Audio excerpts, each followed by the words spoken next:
Hello everyone, natural ways to manage fibromyalgia. What is fibromyalgia? फिब्रोमैल्जिया में body में काफ़ी pen होता है, इन्फ्लेमेशन होता है, नर्व्स में पेन होता है। कुछ लोगों को टिंगलिंग नमनेस पैरों में हो सकता है। वुमेंस में पीरियड्स के दौरान काफ़ी पेन रहता है। इसके अलावा आप अनरीजनेबल नौशिया या वॉमिटिंग सेंसेशन भी आप फेस कर सकते हैं और एंग्जाइटी, डिप्रेशन, फटीग भी आप फेस कर सकते हैं। तो ये सारे सिम्टम्स जब आ रहे हैं और इसका रीज़न अननोन है तो ये फिब्रोमैल्जिया होने के रीज़न हो सकते हैं। तो मेनली फिब्रोमैल्जिया 3 रीजंस की वजह से देखा जाता है: insulin resistance, long standing stress and nutrient deficiency. अगर आपको फिब्रोमैल्जिया के सिम्टम्स हैं, आपको क्रॉनिक इन्फ्लेमेशन है, बॉडी में काफ़ी ज़्यादा पेन है, तो ऐसे केसेस में आपको वो सारी चीज़ें अपनी डाइट में इंक्लूड करनी है जो एंटी इन्फ्लेमेटरी हैं, और वो सारे फूड्स जिनकी वजह से इन्फ्लेमेशन पैदा होता है वो आपको अवॉइड करना है। अगर इंसुलिन रेजिस्टेंस की वजह से फिब्रोमैल्जिया के सिम्टम्स आपको आ रहे हैं तो इसे आपको इमीडिएटली ट्रीट करना ज़रूरी होता है, बिकॉज ये मेजर डिसीज़ को लीड कर सकता है, like heart disease, diabetes and kidney problems. इसके लिए आपको प्रोटीन एंड ओमेगा 3 फैट्स पर फोकस करना है। आपको प्रोटीन का इंटेक 1 ग्राम प्रोटीन या 1.2 ग्राम प्रोटीन आप पर केजी आइडियल बॉडी वेट के अकॉर्डिंग इंक्लूड कर सकते हैं as per your activity and workout pattern.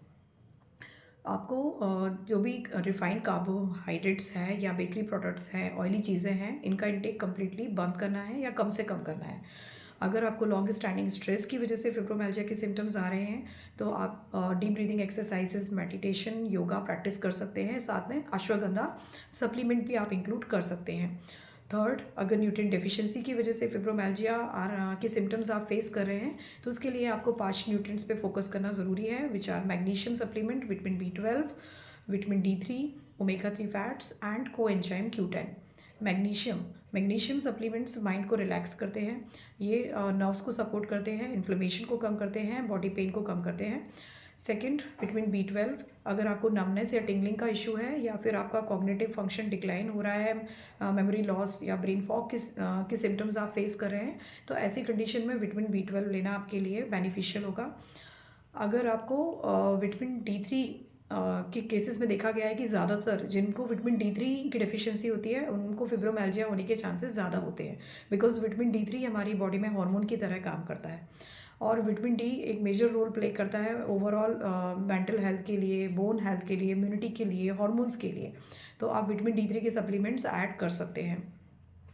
Omega 3 fats has anti inflammatory properties, तो आप कॉड लिवर ऑयल के सप्लीमेंट्स लेना आपके लिए बेनिफिशियल रहेगा।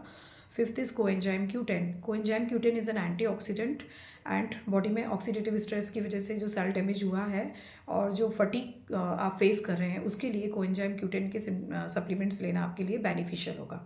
Thank you.